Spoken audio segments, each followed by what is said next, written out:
बातमी कोकणातून कोकणामध्ये भरमसाठ जंगलतोड झाली आहे। तक्रार करूनही वनविभागाकडून कारवाई होत नाहीये। स्थानिकांनी या संदर्भात संतप्त प्रतिक्रिया दिली।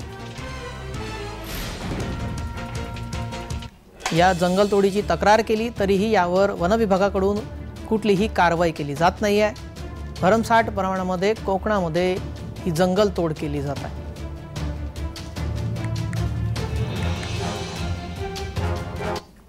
बेकायदेशीर जंगलतोडीच्या विरोधात काही तरुण आवाज उठवत आहेत आणि त्यातलाच एक आहे श्रीराम विचारे। आपण त्यांच्याशी बातचीत करणार आहोत। श्रीराम, काय सांगेल ही जी बेकायदेशीर जंगलतोड होते इथे, काय सांगेल? पोमेडीत गेले 10 वर्ष होऊन गेले। त्या पोमेडीत जंगलतोडीसाठी बाहेरून कॉगर तालुक्यातून सगळ्या गावातून व्यापारी येतात, पण तोडीसाठी कोणत्याही प्रकारची वन विभागाकडे कायदेशीर प्रकरणं बनत नाहीत। आणि ह्या संबंधी आम्ही वेळोवेळी चौकशा केल्या तरी त्याच्यावर उडवाउडीची वगैरे उत्तर मिळतात। जे काही कामं चालू आहेत ते त्यावेळेस चालूच आहेत। म्हणून आता आम्ही गेले 2 वर्ष याच्यावर लेखी स्वरूपात वन विभागाधिकाऱ्यांना दिलं किंवा गावच्या सभांच्यात आम्ही हा विषय काढला, पण संबंधित अधिकारी कोणत्याही प्रकारची कारवाई करत नाहीत। आणि जे बेकायदेशीर तोड करणारे व्यापारी आहेत ते मात्र फैलावत चाललेले आहेत। याच्यावर कुठल्याही प्रकारचा अधिकारी कारवाई करण्याच्या मागे नाही।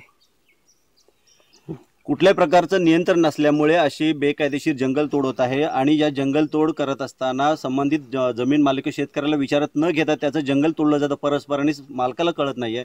त्यातलाच एक मालक शेतकरी आपल्या बरोबर आहे। दादा, काय सांगाल नक्की तुमचं किती जंगल तोडलं गेले आणि कसं चोरीला गेलं? 20 गुंठेचा जागा होती आमची तिथे, त्याच्यातलं जंगल चोरीला गेलं। आम्ही अजूनपर्यंत त्यांना शोधतोय, ते काय मिळालेलं नाही आम्हाला। मग एवढे जंगलतोड करत असताना साधारण 20 गुंठ्याचं तुमचं जंगल चोरीला गेलेलं आहे।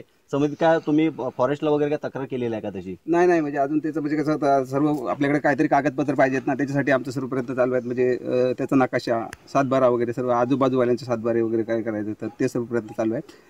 कॅमेरामन प्रफुल्ल सह मी राजेश जाधव, जय महाराष्ट्र न्यूज, गुहागर, रत्नागिरी।